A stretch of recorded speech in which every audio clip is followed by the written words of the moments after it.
네, 안녕하십니까. 저는 가톨릭대학교 은평성모병원 임상영양사 김진수라고 합니다. 예, 오늘 제가 소화기 암 환자는 무엇을 먹을까를 주제로 강연을 한번 준비해 보았는데요. 지금부터 내용을 한번 살펴보도록 하겠습니다. 혹시 여기 앉아 계시는 선생님들 중에서 우리가 암 치료를 받는 과정 동안 좋은 영양 상태를 유지하는 이유에 대해서 잘 알고 계신 분 있으실까요? 네. 아마 머릿속으로는 왜 잘 먹어야 하는지 그 이유에 대해서 조금씩 생각을 하고 계실 것 같은데요. 우리가 암 치료를 받는 동안에 잘 먹어야 하는 이유는 다음과 같이 크게 4가지입니다. 첫 번째로는 치료에 필요한 영양 상태를 유지할 수 있기 때문이고, 두 번째는 부작용을 잘 극복할 수 있게 해주고, 세 번째는 감염의 위험을 최소화시켜주고, 네 번째로는 손상된 세포를 빠르게 재생시켜 줄 수 있기 때문인데요. 그렇다면 우리가 잘 먹으려면 어떻게 먹는 게 중요할까요? 보통 제가 환자분들 상담을 준비를 하다 보면 이러한 얘기들을 굉장히 많이 하십니다. 지난주에 TV에서 봤더니 이 음식이 되게 좋다고 해서 마트 가서 그거부터 샀어요. 혹은 이거는 암 환자가 먹으면 안 된다고 하던데요. 혹은 면역이 자꾸 떨어지다 보니까 보양식을 조금 준비해서 먹어보려고 해요. 이 내용들이 다 맞나요? 이렇게들 많이 물어보세요. 제가 이런 경우에 어떻게 답변을 드리냐면요. 한 가지의 식품에만 의존할 것이 아니라 다양한 식품을 골고루 섭취하는 것이 지금 가장 필요하고 중요하다라고 말씀드립니다. 그렇다면 다양한 식품을 골고루 먹는 방법은 어떤 게 있을까요? 많이 어려운 것은 아니고요. 여기 화면에 보이는 것처럼 다양한 식품군들을 매일 빠뜨리지 않고 잘 챙겨 드시기만 하시면 됩니다. 제가 지금부터 이 식품군 하나하나의 적당한 예시들과 잘 먹는 방법들에 대해서 소개해 드리도록 하겠습니다. 먼저 첫 번째는 곡류군이에요. 곡류군의 대표적인 예로는 밥이나 빵, 떡, 감자, 국수, 고구마, 묵, 크래커 등이 있습니다. 곡류군은 우리 한국인들이 가장 많이 먹는 식품군이기도 하고요. 다른 식품군들에 비해서 에너지를 굉장히 잘 보충해 줄 수 있는 식품이기 때문에 이렇게 다양한 종류 중에 한 가지를 식사 시간 때 꼭 챙겨 드시기만 하면 됩니다. 가끔 밀가루는 암 환자가 먹으면 안 되지 않나요? 라고들 물어보시는데요. 상관없습니다. 다 필요한 만큼 적당히만 섭취해 주시면 되세요. 두 번째는요, 어육류군입니다. 어육류군은 육류나 생선, 계란, 콩, 두부, 해산물 등을 포함을 하고 있고 다른 식품군들에 비해서 단백질 함량이 굉장히 높은 편입니다. 우리가 치료를 받고 회복하는 데 있어서는 단백질이 굉장히 중요한데요. 제가 단백질이 중요하다라고 말씀을 드리면 일주일에 한두 번 가족분들 같이 모이셨을 때 거하게 드실 때 이외에는 잘 안 챙겨 드시는 경우들이 많더라고요. 그렇기 때문에 식사를 할 때마다 적어도 밑반찬 한 종류 이상은 옆에다가 두고 드시면 잘 드실 수 있는 방법이 되겠습니다. 다음은 채소군입니다. 채소군은 초록색 채소만 포함하는 것이 아니라 버섯이라던가 해조류 이런 것들도 다 포함이 되어집니다. 가끔 선생님들께서 저한테 채소는 생으로 먹는 게 훨씬 더 건강하고 이롭지 않나요? 라고들도 많이 물어보시는데요. 꼭 그렇지만은 않습니다. 왜냐하면 우리가 생채소를 먹을 때보다 익혀서 먹게 되면 훨씬 부드러워지기 때문에 소화하고 흡수하는 데도 훨씬 더 편안하고요. 그리고 무엇보다도 조금 더 많이 먹을 수 있는 방법이 되기도 합니다. 예를 들어서 첫 번째 사진처럼 시금치를 한번 생각을 해볼게요. 우리가 마트에 가서 시금치를 한 단을 사게 되면 이렇게 양이 많은데요. 시금치 나물로 만들려고 한번 데치기만 하더라도 이렇게 양이 줄어듭니다. 이 의미는 생으로 먹을 때보다 익혀서 먹을 때 조금 더 효과적으로 빨리 많이 먹을 수 있는 방법이 된다라는 거죠. 그리고 두 번째 예시로는 당근을 좀 들어보려고 하는데요. 당근은 스틱으로 썰어서 그냥 생으로 드시는 것보다는 오히려 채 썰어서 기름에 살짝 볶으시는 게 비타민 흡수율을 훨씬 더 높여줍니다. 그래서 제가 이 채소군에서 꼭 말씀드리고 싶은 내용은요. 생으로 먹는 것, 샐러드로 먹는 것 이게 가장 건강한 것이 아니라 상황에 맞춰서 숙채로 먹는 것도 굉장히 도움을 줄 수 있으니 골고루 다양한 방법들을 이용해서 드셔주시면 좋을 것 같습니다. 다음은 이제 우유군이고요. 우유군의 예시로는 뭐 우유, 두유, 요구르트, 치즈 등 다양하게 있습니다.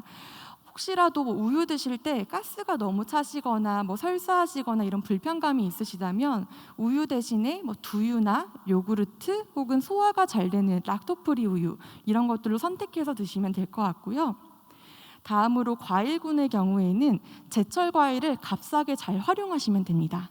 그리고 과일을 드실 때는요, 착즙의 형태보다는 다양한 색깔의 과일을 생과일로 드시는 것이 가장 건강하게 드시는 요령이니까 참고해 주시면 좋겠습니다.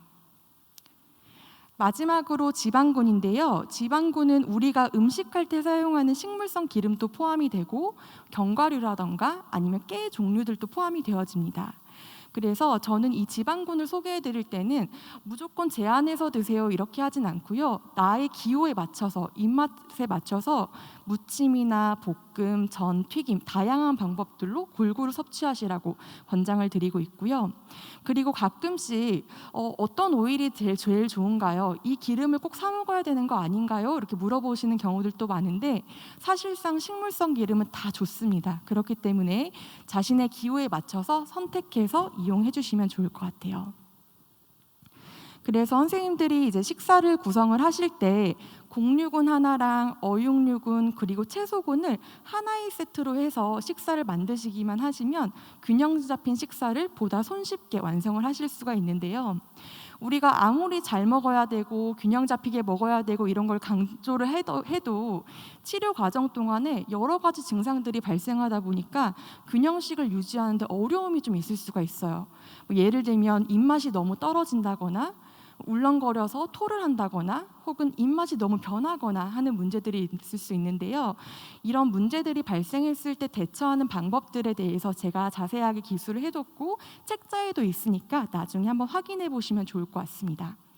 그리고 뭐 조기 포만감 같은 경우에는 굉장히 많이들 겪으시는데요. 조기 포만감 증상이라는 것은 조금만 먹어도 빨리 배가 부르는 증상입니다. 이런 경우에는 소량씩이라도 계속 여러 번 자주 섭취를 해주셔야지 하루에 필요한 열량을 제대로 보충을 하실 수 있거든요. 그래서 소량씩 자주 섭취하시고 또 한 번 음식을 드실 때 양이 적다 보니까 영양 밀도가 높은 음식들로 잘 선택하시면 훨씬 더 도움이 될 수 있습니다. 이외에도 뭐 설사나 뭐 구내염, 식도염 내용도 있으니 책자로 확인해 보시고요. 이제 제가 실제로 환자분들을 만나면서 가장 많이 듣는 이야기들 그리고 제가 답변을 드리는 얘기들을 좀 소개해 드리고 싶습니다. 첫 번째는요, 입안이 너무 건조해서 밥 먹기가 어려워요라고 표현을 해주시는 분들이 많아요. 아무래도 항암 치료를 받다 보면 치료제 때문에 침 분비가 더뎌져서 입이 자꾸 바싹바싹 마르고 건조하다 보니까 음식을 먹으면 음식이 입안에서 막 겉도는 느낌들을 받으실 수 있거든요. 그래서 이러한 경우에는 첫 번째로 밥을 조금 더 촉촉한 진밥으로 변경해서 드시는 것도 도움이 되고요. 두 번째로는 밥을 드실 때 국이나 찌개, 탕을 곁에다가 두고 드시면 좋습니다. 그런데 여기서 문제, 국이나 찌개, 탕들이 내가 좋아하는 것들이 있었음에도 불구하고 치료받는 동안에 냄새도 예민해지고 먹는 것도 너무 예민해지시면 드시기 어려울 수가 있어요. 이런 경우에는 누룽지국이나 숭늉을 좀 활용을 하시면 훨씬 넘기시는데 불편함이 없으실 겁니다. 그리고 뿐만 아니라 이제 4번을 보시면 밥 대체 식품을 활용해 보세요라고 제가 작성을 해두었는데요. 우리가 한국인이라고 꼭 밥만 먹을 필요는 없고요. 밥을 대체할 수 있는 다른 에너지 근원 식품, 국수라던가 부드러운 빵, 감자, 고구마 이런 것들을 활용하셔도 좋습니다. 다음은 너무 울렁거려서 금방이라도 토를 할 것 같아요. 어떻게 먹어야 되나요? 라고들 물어보시는데요. 이런 경우에는 첫 번째, 차갑고 시원한 음식을 드시면 도움이 됩니다.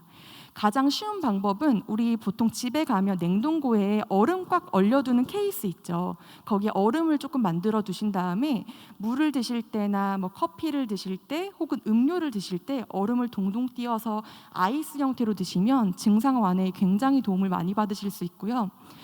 같은 맥락에서 하드 같은 경우 아시죠? 뭐 스크류바, 뭐 비비빅, 바밤바처럼 꽝꽝 얼려져 있는 하드들이 있어요. 이 하드들을 입에 물고 계시면 이것 또한 메소꺼움을 굉장히 낮춰줄 수 있습니다. 두 번째는 새콤하고 달콤한 식품들을 활용해 보는 방법이 있는데요. 예를 들면 유자나 라임, 레몬, 석류 이러한 식품들처럼 생각만 해도 침이 좀 나오는 식품들이 있어요.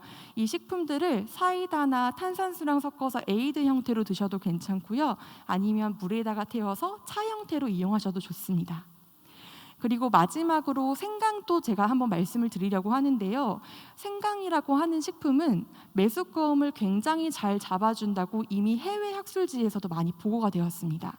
그래서 이 생강들은 우리 요리하실 때 다진 생강으로 활용을 하셔도 괜찮고, 혹은 생강차 또는 생강 편강이라고 해서 생강 얇게 썰어서 말려둔 것들이 있거든요. 요즘 마트 가면 작게 팔고 있으니까 하나 구매하셔서 힘드실 때 입에 좀 물고 계시면 도움을 많이 받으실 수 있을 겁니다. 네, 그 다음은 이제 잡곡과 채소에 대해서도 좀 말씀을 드리려고 하는데요. 아무래도 내가 암 환자니까 잡곡과 채소를 꼭 먹으려고 하는데 많이 어려움이 있어요라고들 표현하시는 경우들이 있어요.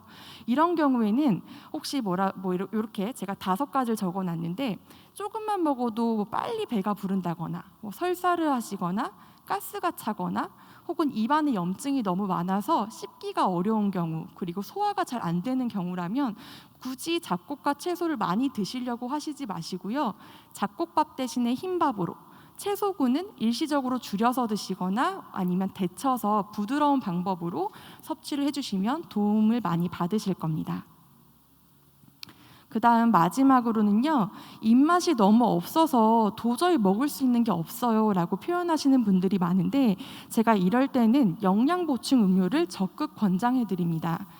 영양 보충 음료는 여기 작성되어 있는 회사처럼 뉴케어, 미니웰, 케어웰, 그린비아 등등 다양한 회사에서 만들고 있는데, 보통 한 팩에 200ml예요. 200ml면 보통 종이컵 한 잔 분량이거든요.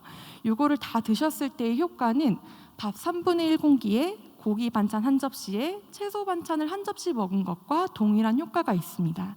그래서 선생님들께서 식사를 전혀 못 하시겠다면 식사 대용으로 활용을 해주셔도 괜찮고요. 아니면 식사를 하긴 하는데 구성이나 양이 좀 부실하다 싶다면 간식으로 활용을 해서 나에게 부족한 영양소를 효과적으로 보충해 주시면 좋을 것 같아요. 이런 영양 보충 음료들은 약국이나 인터넷 혹은 의료기 상사에서 구입하실 수 있으니까 참고해 주시고요.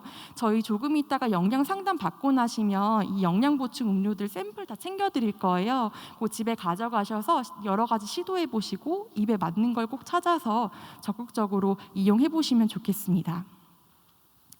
이제 치료를 받는 기간 동안, 그리고 끝나고 나서도 여러 가지 소문들을 많이 들으실 거예요. 누가 이거는 절대 안 된다던데, 누가 이거는 꼭 해야 된다던데 하는 얘기들이 들릴 테지만 절대 그것에 흔들리지 마시고, 제가 처음부터 끝까지 계속 강조해드렸던 다양한 식품을 골고루 먹는 것이 가장 중요하다는 얘기를 꼭 기억하고 오늘 귀가하시면 좋겠습니다. 이제 마지막 슬라이드인데요.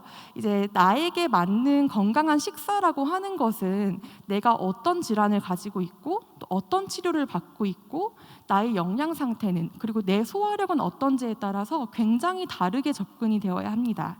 그래서 선생님들께서 나에게 맞는 제대로 된 식사를 알고 싶으시다면 병원의 임상영양사 선생님들과 반드시 상의를 좀 해주시는 게 좋고요.